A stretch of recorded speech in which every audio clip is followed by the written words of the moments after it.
නිහොංගෝ ඕ හනසෙමස්. එහෙම නැත්නම් නිහොංගෝ වා හනසෙමස්.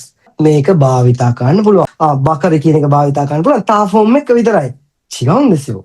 තේ ෆෝම්, ඩික්ෂනරි ෆෝම්, තා ෆෝම් ඔය ඕන එකක් එක භාවිතා කරන්න පුළුවන්. නමුත් භාවිතා කරනකොට අදහස තමයි මොකද වෙන්නේ? වෙනස් වෙන්නේ නේ. එහෙම මේකමයි එක විතරයි මේක යූස් වෙන්නේ කියලා එකක් නෑ නේ. මේක භාෂාවක් නිසා.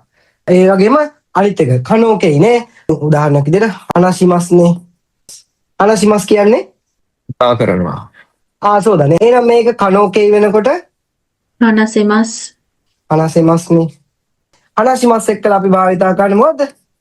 ඕනේ නේද? නිහොංගෝ හනසිමස්. ඒ කියන්නේ ජපන් භාෂාව කතා කරනවා. එහෙනම් හනසිමස් එක්ක මොකද්ද භාවිතා කරන්නේ?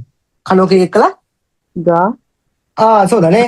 ගා කියලා කියනවා. අන්න එතනයි ප්‍රශ්නේ. එතකොට දැන් මේක ගොඩක් වෙලාවට භාවිතා වෙන්නේ ගා. අපිට භාවිතා කරන්න බැයිද නිහොංගෝ ඕ හනසෙමස්. එහෙම නැත්නම් නිහොංගෝ වා හනසෙමස්.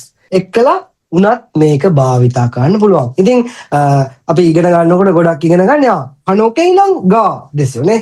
එහෙම එකක් නෑ නේ. මේක අවබෝධ කරගන්න ඕනේ. නියංශ දකේ කවරු.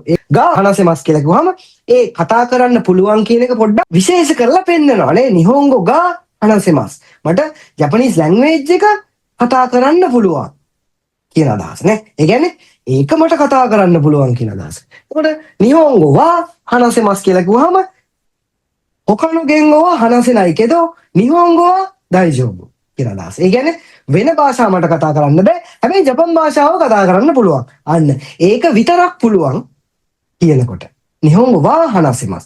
නිහොංගෝ ඕ හනසෙමස් කියලා කිව්වහම අදානෝ මේ බුම්පෝතකින්. ඒ කියන්නේ මේ ග්‍රැමටිකලි ඒ කියන්නේ බුන්ෂෝ එකක් විදිහට නිහොංගෝ සිමස් ජපන් භාෂාව කතා කරන්න පුළුවන්.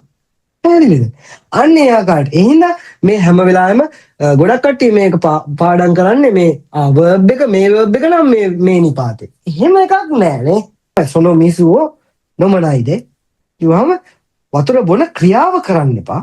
සොනෝ මිසුවා නොමනයිද කිව්වහම ඔතන තියෙන අනිත් වතුර බිව්වට කමන්නේ ඔය වතුර එක බොන්න එපා. වකරිමස්කා?